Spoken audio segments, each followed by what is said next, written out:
Bienvenue chez nous pour un nouvel épisode spécial Halloween 2023 du podcast des nous.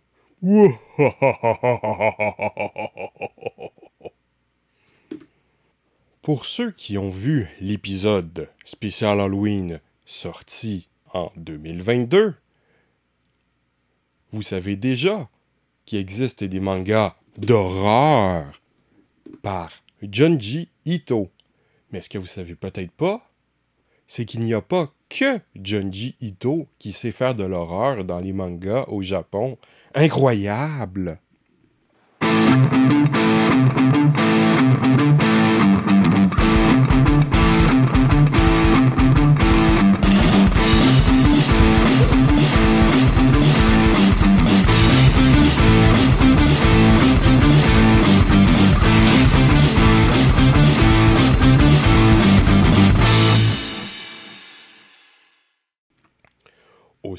Aussi incroyable que cela pourrait sembler, Junji Ito n'est pas le seul auteur de manga à effleurer le genre horrifique.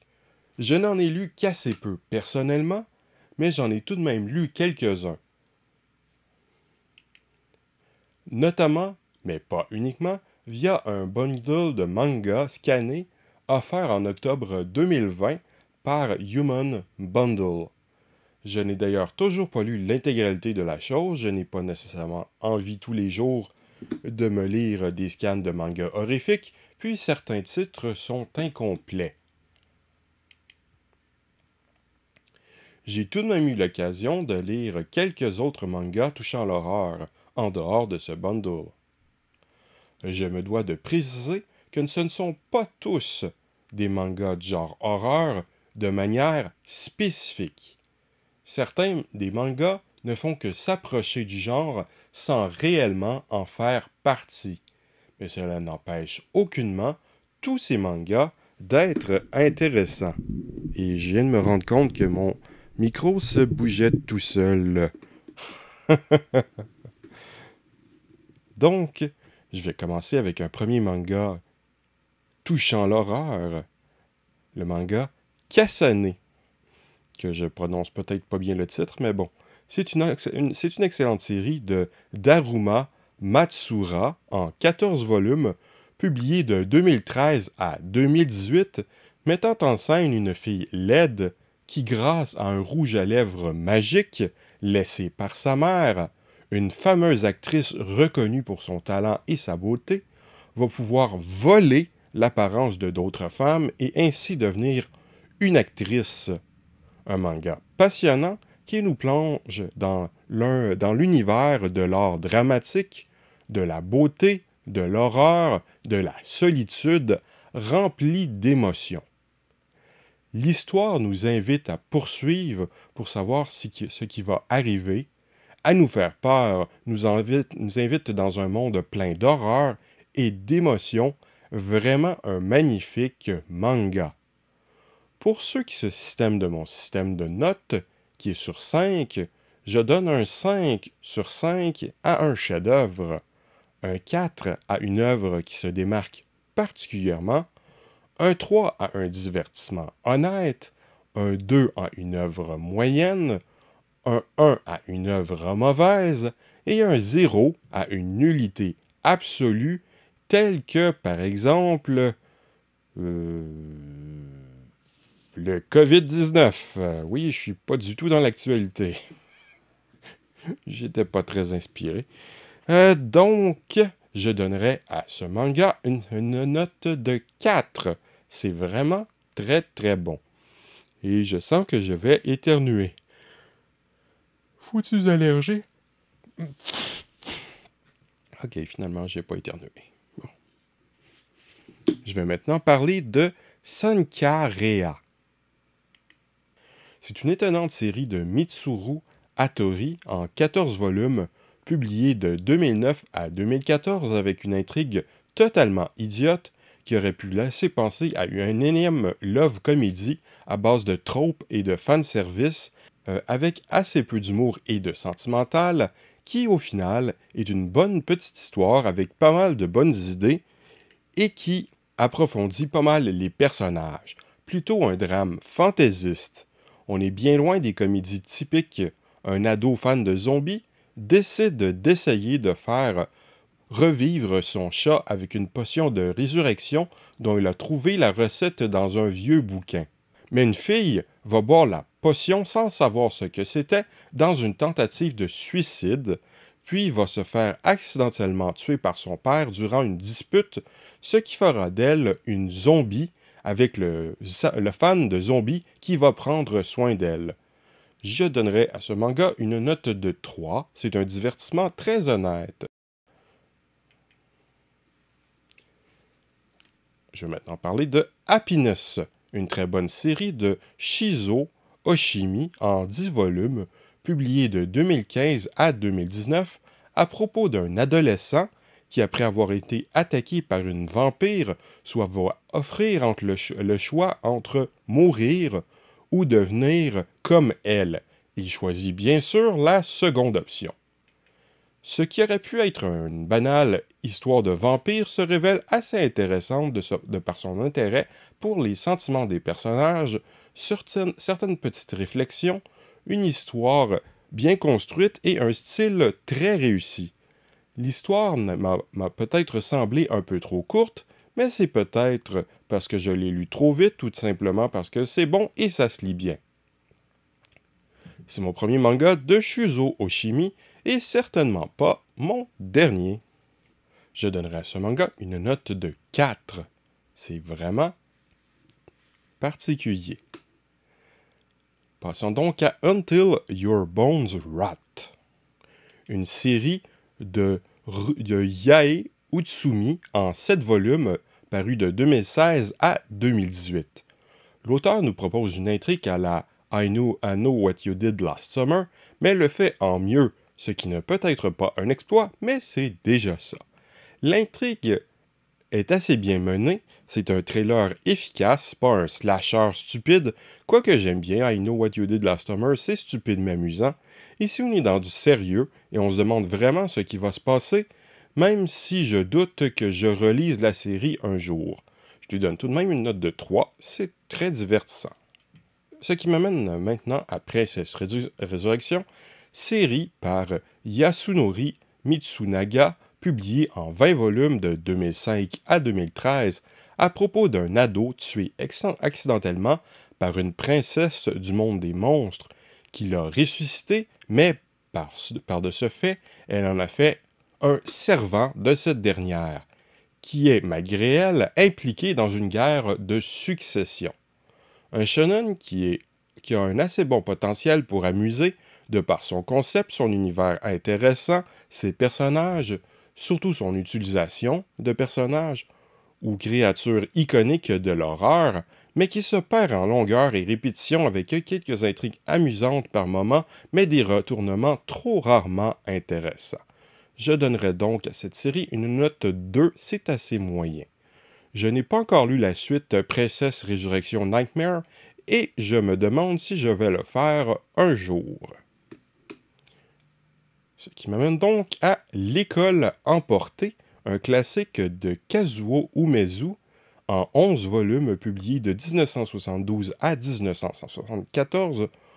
On peut au premier abord être un peu repoussé par le graphisme un peu daté, le rythme un peu lent au départ et la galerie de personnages trop jeunes, mais ça serait de s'empêcher de lire un manga renversant, extrêmement psychologique, trop bien construit, une ambiance inquiétante très réussie, de fortes émotions et une œuvre intelligente. Une école primaire et ses étudiants se retrouvent soudainement dans un monde désert et hostile. On ne sait pas pourquoi ni comment, ni où nous sommes, mais les enfants vont devoir apprendre à survivre dans ce monde où les quelques adultes travaillant à l'école vont tomber dans la folie en se suicidant ou en devenant violents. Je donnerais à ce manga une note de 4. Je lui aurais sans doute donné un 5 si ce n'était pas du visuel, qui est franchement un peu daté. Passons maintenant à Dragon Head, une série de 10 volumes par Minetaro Mochizuki, publié entre 1994 et 1999. Alors qu'un jeune est en train de revenir à Tokyo de son voyage scolaire en train avec ses camarades, un accident semble arriver et le train se trouve prisonnier dans un tunnel. Quand il reprend connaissance, tout le monde de lui est mort. Il va trouver 2 autres survivants, une fille sans connaissance et un gars qui semble perdre la tête. Comment vont-ils survivre? Va-t-on revenir les sauver? Que s'est-il passé? Comment la situation va évoluer? Après quelques volumes, on sort dans le Japon à l'extérieur du tunnel pour admirer un cadre post-apocalyptique et on essaie de survivre et éventuellement rejoindre Tokyo pour savoir si les proches ont survécu. On doit combattre la peur, la folle atmosphère est très réussie et surtout les dessins sont magnifiques. Les personnages ne sont pas tellement profonds, mais on s'attache malgré tout à eux, on s'identifie à eux, on veut savoir ce qui va leur arriver, on s'inquiète pour eux. Il y a bien quelques moments horribles, mais ce n'est pas exactement de l'horreur, plutôt un thriller de survie dans un monde post-apocalyptique. Ce manga est un véritable page-turner. Il est très difficile de s'arrêter de le lire tellement on veut savoir ce qui va arriver ensuite, comment vont évoluer les situations, si les héros vont survivre, si on va expliquer les mystères. Même entre les différents arcs du manga, il est difficile de s'arrêter tellement on veut connaître la suite. Tellement on veut connaître la suite. Par contre, pour bien des gens, la fin risque d'être extrêmement décevante.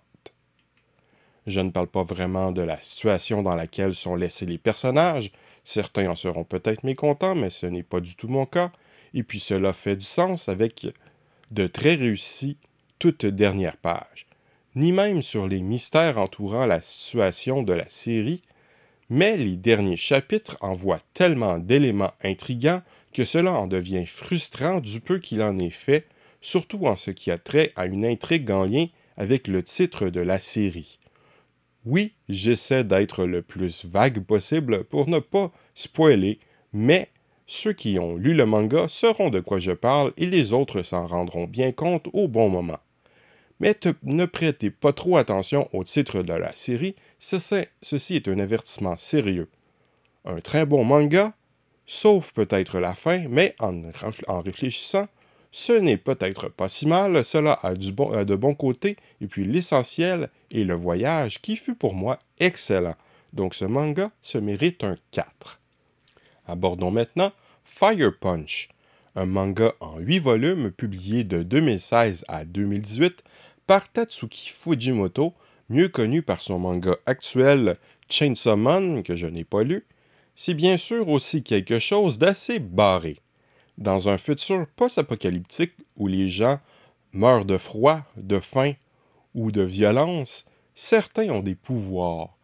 Le personnage principal a un pouvoir de régénération et l'utilisait pour nourrir les habitants de son village en se coupant le bras. Lorsqu'un type passe dans le village en remarquant l'alimentation cannibale des villageois, lui et ses hommes vont brûler le village, ce qui va tuer tout le monde, sauf le héros, y compris sa sœur. Celui-ci devient complètement enflammé avec des flammes éternelles. Il va devoir apprendre à vivre et se mouvoir malgré l'intense douleur continuelle. Après plusieurs années, il réussit à reprendre le contrôle de son corps et va l'utiliser pour atteindre un seul objectif, se venger. Tout cela n'est que le pitch de départ. La principale particularité de ce manga shonen, à mon avis, est que de nombreux moments, l'intrigue est balancée dans diverses directions différentes avec divers retournements de situation ou diverses révélations. Ce qui est à la fois un bien et un mal. La série a un déroulement totalement inattendu avec de nombreuses surprises où on passe par plein d'émotions différentes, où on aborde des sujets que l'on n'aurait jamais vu venir. Par contre, cela rend bien sûr le manga par moments moyennement cohérent, avec quelques déceptions ou idées faciles. Ça reste très bon avec beaucoup d'émotions, mais c'est assez peu profond. Même s'il y a des messages et concepts intéressants, ça reste assez superficiel, surtout pour du style. Je donne donc à ce manga une note de 3, c'est tout à fait divertissant. Ce qui m'amène à Baptisme, un autre manga de Kazuo Umezu, l'auteur de L'École emportée, publié de 1974 à 1976 en 4 volumes. Bien que du même auteur, la série est très différente de L'École emportée. Il n'y a pas tout le world building et la situation sociale de son prédécesseur, mais bien qu'il ait été bien qu'il ait été fait juste après, il est beaucoup plus abouti graphiquement. Il est aussi sans doute plus psychologique. L'École emportée proposait des bouleversements psychologiques assez particuliers, mais à travers un tas de personnages. Ici, puisqu'il y en a beaucoup moins, on se concentre plus sur ceux-ci. Cette horreur psychologique propose malgré tout, elle aussi, une situation assez horrible. Une actrice reconnue par sa beauté, qui est justement en train de perdre sa beauté, développe avec l'aide de son médecin un projet monstrueux, devenir mère d'une fille, pour éventuellement, quand celle-ci sera assez grande, remplacer le cerveau de sa fille par le sien pour qu'elle soit belle à nouveau et puisse avoir une nouvelle vie loin des projecteurs où elle pourrait vivre l'amour, une grande réussite à laquelle je donne la note de 4. L'édition que j'ai lue incluait en supplément 2 histoires courtes fort sympathiques. Avant de continuer, je précise que plusieurs des mangas que j'ai mentionnés et que je vais mentionner ne font pas partie du bundle horreur de Human Bundle. Je suis pas mal année, en fait, dans l'ordre dans lequel j'ai lu les différents mangas. Ce qui m'amène à Inuyashiki, qui faisait partie du bundle. Qu'est-ce que ce manga faisait donc dans le bundle de mangas d'horreur?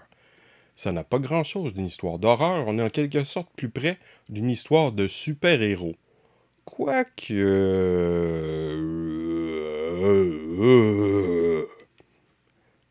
Ce manga en 10 volumes de Hiroya Oku, publié entre 2014 et 2017, raconte l'histoire improbable d'un vieil homme, salariman pas très riche, marié et père de 2 enfants auxquels personne ne porte attention sauf son chien, qui se fait tuer par une soucoupe volante et les extraterrestres vont, pour passer inaperçus, le reconstruire avec le matériel militaire qu'ils ont sous les mains. Est-ce que l'idée d'extraterrestres construisant des humains qu'ils ont écrasés en les transformant par gaffe est un sujet fréquent au Japon? J'ai déjà vu un animé avec un point de départ similaire où un ado est reconstruit par erreur en fille. Kashimashi Girls Meet Girl, une série qui m'avait déçu avec Satoru Akaori comme scénariste du manga. Je m'attendais à quelque chose de bien amusant, alors que ça reste dans le tout gentil Mimi. Pour en revenir à Inuyashiki, le vieil homme protagoniste de ce manga devient donc un cyborg doté de divers pouvoirs et va décider de les utiliser pour sauver des vies, mais il n'est pas le seul. Un adolescent a subi le même événement et il va utiliser ses pouvoirs pour tuer, notamment en tirant sur des gens juste en pointant un doigt dans leur direction. Ouh! Un nerd, ancien ami d'enfance de l'ado tueur, apprend l'étendue de ses pouvoirs et va s'efforcer de rejoindre le vieil homme pour l'aider à faire le bien et à s'entraîner en vue de l'inévitable affrontement. Malgré le sujet super bizarre, le développement de l'intrigue reste assez classique. L'ado tue de nombreuses personnes, mais le manga n'insiste pas tant sur la chose, cela ne devient pas une série d'horreur du tout. Pour un peu tous les personnages, la série est assez travaillée d'un point de vue psychologique de l'émotion. On aborde aussi vaguement quelques sujets de société plutôt intéressants, même si ce n'est pas vraiment approfondi. Ce qui se remarque le plus dans ce manga est son graphisme hyper réaliste. Cela aide sans doute à avaler son intrigue, mais si ce dessin est très détaillé et totalement une réussite pour ce qu'il cherche à faire, je ne suis personnellement pas particulièrement fan, je trouve ça souvent assez moche en fait. Le niveau de détail des éléments robotisés est intéressant et les personnages jeunes sont généralement assez bien désignés avec un style joli. Mais je n'embarque pas vraiment dans les décors quasi photographiques.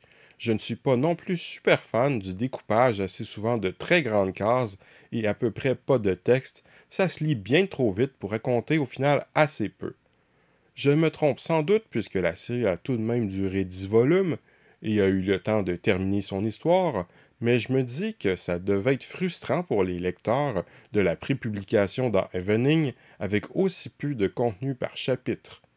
Je n'ai pas vraiment été renversé par ce manga, mais il y a tout de même quelques très bons moments et comme je l'ai déjà dit, les personnages sont plutôt bien travaillés. L'intrigue est tout à fait efficace, c'est plus avec son rythme que j'ai un problème et avec les dessins du décor. Je lui donne une note de 3 sur 5, ça reste très sympathique. Je vais maintenant aborder Starving Anonymous, une série de Yu Kuraishi et Kazu Inabe en 7 volumes, publiée de 2016 à 2018, assez particulière.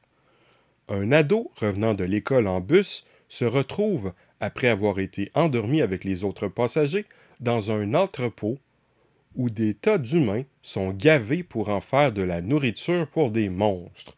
Il va rencontrer d'autres personnages qui étaient déjà là avant lui, avec lesquels il va essayer de ne pas mourir. Au début de la série, on ne comprend rien, et on apprend un peu plus au fur et à mesure de l'intrigue. Le dévoilement du scénario n'est pas toujours très subtil avec plusieurs moments d'infodump, un peu abusifs, plus la série avance. Des informations qui ne sont pas toujours essentielles.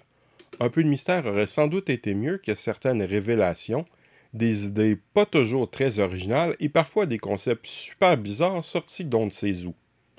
Le rythme ne marche pas toujours bien, alternant entre des séquences d'horreur et ou d'action avec très peu de texte et de très grandes images qui se lisent super vite et les passages infodump et ou flashback bourrés de texte. Mais ça n'empêche la série d'avoir des images horribles à souhait, un graphisme très réussi, des personnages généralement intéressants, un déroulement correct avec plein de bonnes idées, ça aurait juste mérité d'être un peu mieux équilibré. Je lui donne donc une note de 3 sur 5. De 3 sur 5. Je lui donne donc une note de 3 sur 5. Semble-t-il que les auteurs font une suite, cela me surprend un peu, la fin étant parfaite. Je vais donc maintenant parler de Museum, un manga en 3 volumes de Ryosuke Tomoe, publié en 2013-2014 à propos d'un policier qui enquête pour trouver un meurtrier en série. Ce manga propose un récit classique bien huilé, avec un développement très réussi, un véritable page-turner. Le récit n'est pas particulièrement exceptionnel, mais il est très bien mené. Le dessin n'est pas génial, mais il est tout à fait efficace. En gros, ce manga policier ne se démarque pas tellement, mais ce n'est pas un mal, tellement il est réussi. La série n'aurait bien sûr pas gardé son intérêt si elle avait traîné en longueur, ici la durée en 3 volumes est parfaite. Ça pourrait sans doute faire un bon film ou mieux une bonne mini-série. Il y a en prime 2 histoires bonus qui sont, ma foi, tout à fait intéressantes. Celle à la fin du second volume me semble assez peu originale pour son genre, mais très réussie, et celle en 3 chapitres à la fin du 3e volume est plutôt moche visuellement, mais bien menée. Si je me base sur tout ça, Ryosuke Tomoe me donne l'impression d'être un auteur qui ne se démarque pas vraiment, mais qui est efficace, ce qui est déjà très bien. Ça fait du bon divertissement, de bons moments à passer, et cela très certainement du contenu sympathique dans la revue où c'est publié, peut-être même un peu de diversité si c'est calculé pour tomber au bon moment, quand il n'y a pas de récit similaire dans les pages de la revue. Je lui donne donc une note de 3 sur 5. Tiens, en googlant l'auteur, je m'aperçois que ce manga a bel et bien adapté en film en 2016. ce qui termine mon tour d'horizon des mangas horrifiques de d'autres auteurs.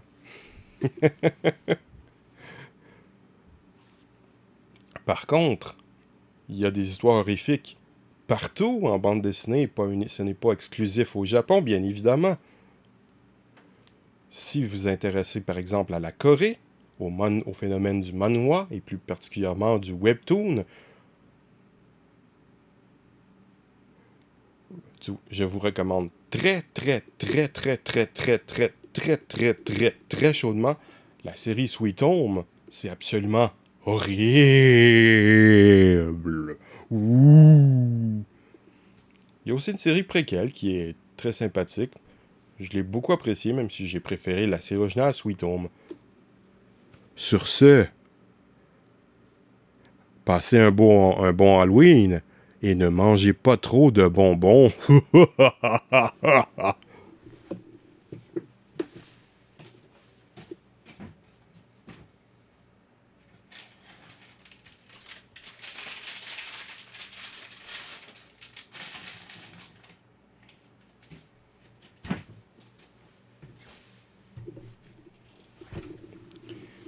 Ne mangez pas trop de bonbons.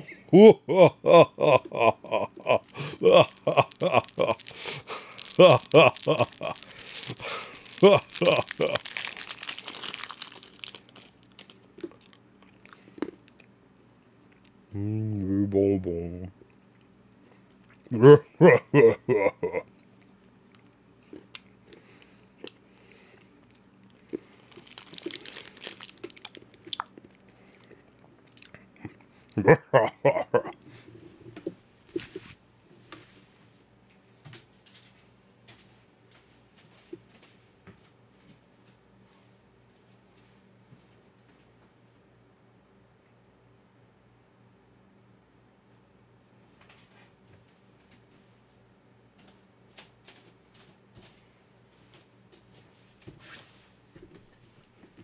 J'oubliais. Au revoir et à bientôt.